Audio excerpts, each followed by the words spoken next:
Okay, hello everybody. This is just a quick video about my horror comics. I'm going to try and run through it kind of quick. So, here we got Innovative's Nightmares on Elm Street.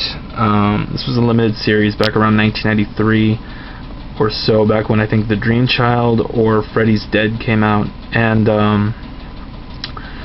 the art inside is really good. You know what, I'll go ahead and check it out.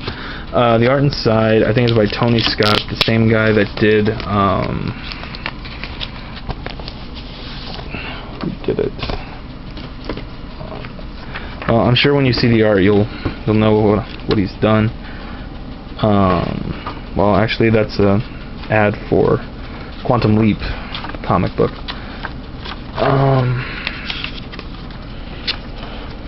Tony Daniels, that's who it was. Tony Daniels. Here we got something about this girl's having dreams where she's a hooker on the streets of London, and Freddy's Jack the Ripper. So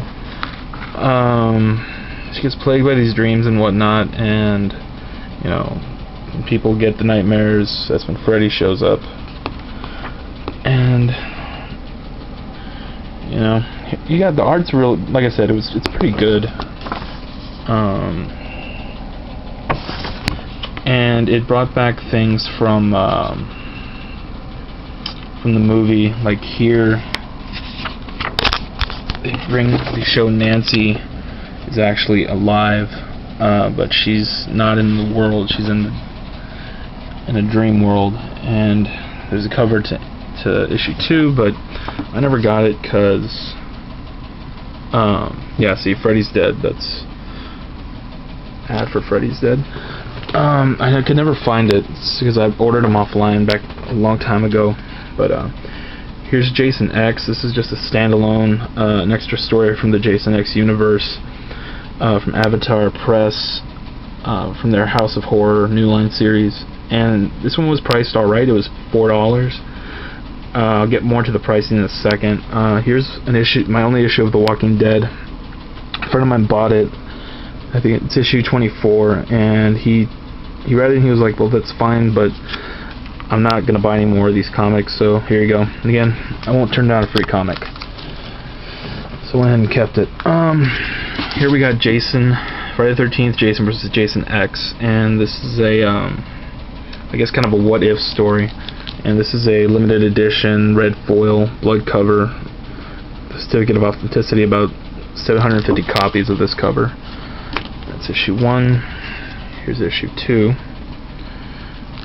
with another certificate, but this time the print run was 1,000. And basically they find a way to bring Jason into the Jason X universe and have him have a brawl for it all. And if you can find it, you should try it out. But again, Avatar didn't hold the license for these for very long, so if you can find them, good luck. This is my only Friday the 13th normal series issue.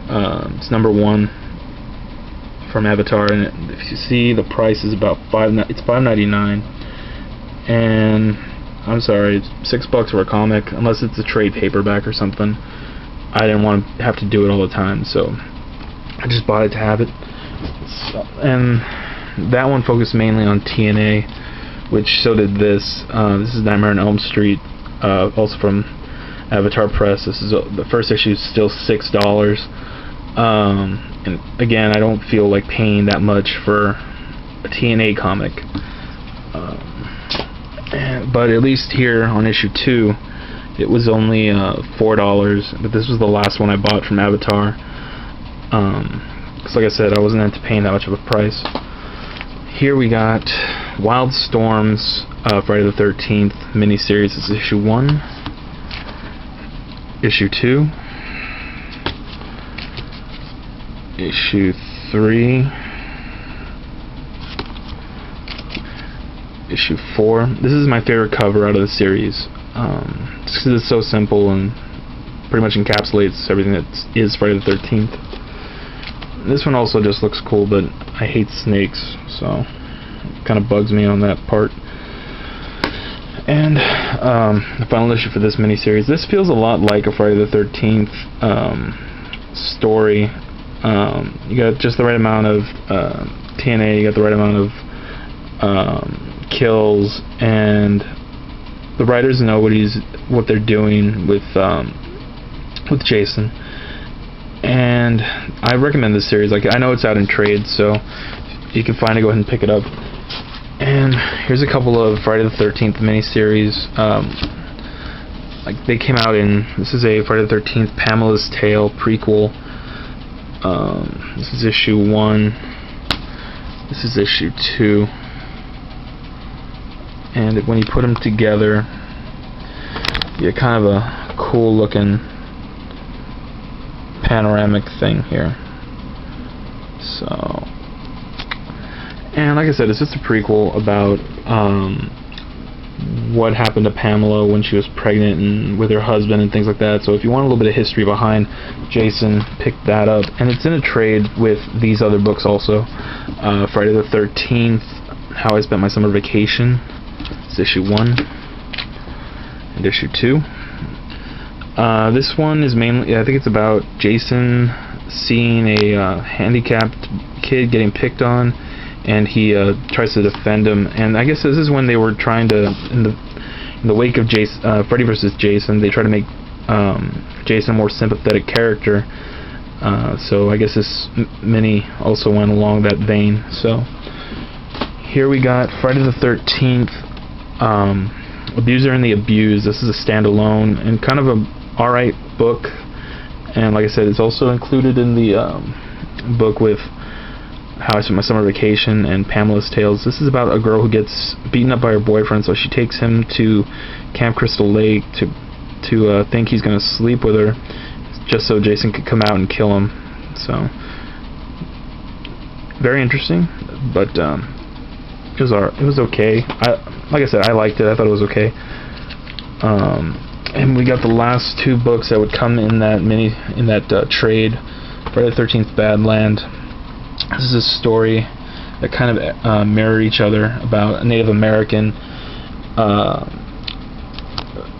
who gets messed with on the Camp Crystal Lake grounds before Jason, which kind of might also explain what happened, like why Jason is the way he is. And Wildstorm also got the license for Friday the Nightmare on Elm Street. Sorry. This is issue 1, issue 2, issue 3. This is my favorite cover. It reminds me a lot of a Cracked magazine I saw back in the 80s. It had this, and this is issue 4. This one was about a girl whose father was in the army, and they have to defend themselves from Freddy. Typical Freddy jokes and good dream kills in this one, so I recommend it. And I think that the trade also comes with this one. This is the second arc, The Demon of Sleep. This one I didn't like too much. This is issue 1, issue 2, and issue 3. And I need to also add that this Nightmare on Elm Street series is written by Chuck Dixon, who wrote Robin, issue 4. But I didn't really like the series too much because it dealt a lot with like ancient rituals and things like that, trying to, I guess, explain the dream demon side of Freddy. But I'm more into just getting the kills that are ironic to what the victim likes, so I don't need an explanation about the dream demons. This is New Line's Tales of Horror. This is kind of a one-issue standalone with Freddy, Jason, Leatherface. They all have their own story. It was really good, so I don't know if this got included. Like I said, I don't have the trades to these. Then here we got Freddy vs. Jason vs. Ash, the original series. This is issue 1. Issue 2. Variant of issue 3, because it's the only one they have in the store. 4 and 5. I don't have issue 6. I liked it. I guess this is what they were going to do with Freddy vs. Jason sequel, but Bruce Campbell's getting up there in years. I would have watched it. It would have been a cool movie. But you get the series, so if you want to pick that up, give it a try. That'll be good times.